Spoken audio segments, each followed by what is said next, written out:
ഇവിടെ ഒരുങ്ങുന്നത് ഒരു മഹായുദ്ധത്തിന്റെ തയ്യാറെടുപ്പുകളാണ്. പറഞ്ഞു വരുന്നത് നിയമസഭാ മണ്ഡലത്തെക്കുറിച്ചാണ്. കേരളം ഉറ്റുനോക്കുന്ന ഒരു നിയമസഭാ മണ്ഡലമാണ് നേമം.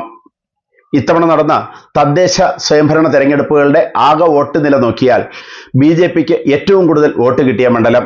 BJPക്ക് കരുത്ത് തെളിയിക്കാൻ ഇവിടെ വിജയിച്ചേ പറ്റൂ. BJP ആദ്യമായി അക്കൗണ്ട് തുറന്ന നേമത്തിൽ നിന്നും ആ സീറ്റ് തിരികെ പിടിച്ചതാണ് വി ശിവൻകുട്ടി. LDF സ്ഥാനാർത്ഥിയായിരുന്നു, ഇപ്പോൾ മന്ത്രി. കോൺഗ്രസിനും വളരെ പ്രാധാന്യമുള്ള ഒരു മണ്ഡലമാണ് നേമം. കോൺഗ്രസിനെ സംബന്ധിച്ച് നേമം സുപ്രധാനമാകുന്നതിന് കാരണം മറ്റൊന്നുകൂടിയുണ്ട്.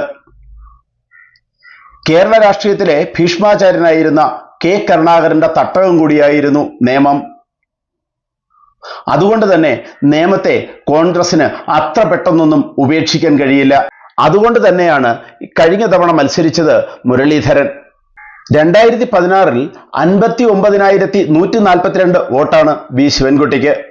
അപ്പോൾ BJP കേരളത്തിൽ ആദ്യമായി അക്കൗണ്ട് തുറന്ന നേമത്ത് O രാജഗോപാൽ നേടിയത് 67,813 വോട്ട്. അന്ന് UDF സ്ഥാനാർത്ഥി വി സുരേന്ദ്രൻപിള്ളയ്ക്ക് 13,860 വോട്ടുകൾ കൊണ്ട് തൃപ്തിപ്പെടേണ്ടി വന്നു. കേരളത്തിൽ BJPയുടെ വിജയചരിത്രം എഴുതി തുടങ്ങിയത് നേമം മണ്ഡലത്തിൽ നിന്നാണ്.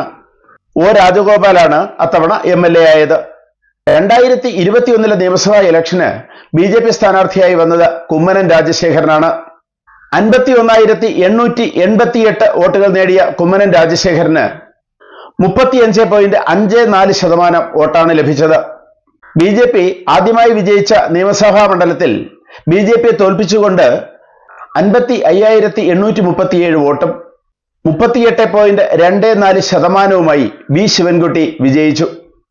BJPയുടെ അക്കൗണ്ട് പൂട്ടി. 2021 UDF സ്ഥാനാർത്ഥിയായിരുന്നത് K മുരളീധരനാണ്.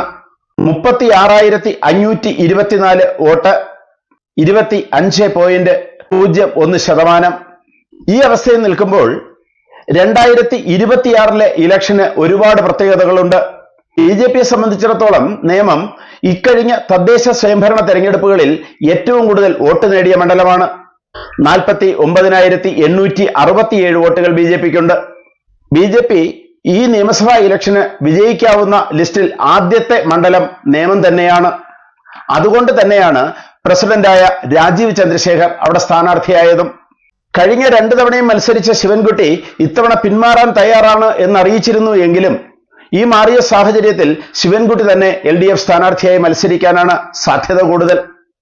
കൊമ്പനെ തളയ്ക്കാൻ ആര് എന്നുള്ള രീതിയിൽ UDFും സ്ഥാനാർത്ഥി നിർണയത്തിലേക്ക് കടന്നിട്ടുണ്ട്. പരക്കെ പറഞ്ഞു കേൾക്കുന്നത് ശശി തരൂരിനെ തന്നെയാണ്. ശശി തരൂരും ശിവൻകുട്ടിയും രാജീവ് ചന്ദ്രശേഖറുമായാൽ യുദ്ധം പൊടിപാറും. കേരളം കണ്ട ഏറ്റവും ശക്തമായ തെരഞ്ഞെടുപ്പായിരിക്കും, ഏറ്റവും വലിയ യുദ്ധമായിരിക്കും നേമം കാണാൻ പോകുന്നത്. ജനം ഏറ്റവും പ്രതീക്ഷയോടെ ആകാംക്ഷയോടെ കാത്തിരിക്കുന്ന മണ്ഡലം. പലതരത്തിലുള്ള ക്രോസ് ഔട്ടുകളും അടിയൊഴുക്കുകളും നടക്കാൻ സാധ്യതയുള്ള മണ്ഡലം കൂടിയാണ് നേമം. അത്തരം രാഷ്ട്രീയ കളികൾക്ക് കാത്തു തന്നെ ഇരിക്കണം, കാത്തിരുന്ന് കാണാം. എന്തായാലും ഒരു മഹായുദ്ധത്തിന്റെ പെരുമ്പറ മുഴങ്ങിക്കഴിഞ്ഞു. അണിയറയിൽ അവസാന മിനുക്കുപണികൾ നടക്കുകയാണ്. ആര് വിജയിക്കും? ആര് വിജയിച്ചാലും അത് കേരള രാഷ്ട്രീയത്തിന്റെ ചരിത്രമായി മാറും, ചരിത്ര സംഭവമായി മാറും. കൂടുതൽ വാർത്തകളും വിശേഷങ്ങളുമായി ഉടൻ. കൂടുതൽ വാർത്തകൾ അറിയാൻ ഈ ചാനൽ ദയവായി സബ്സ്ക്രൈബ് ചെയ്യുക.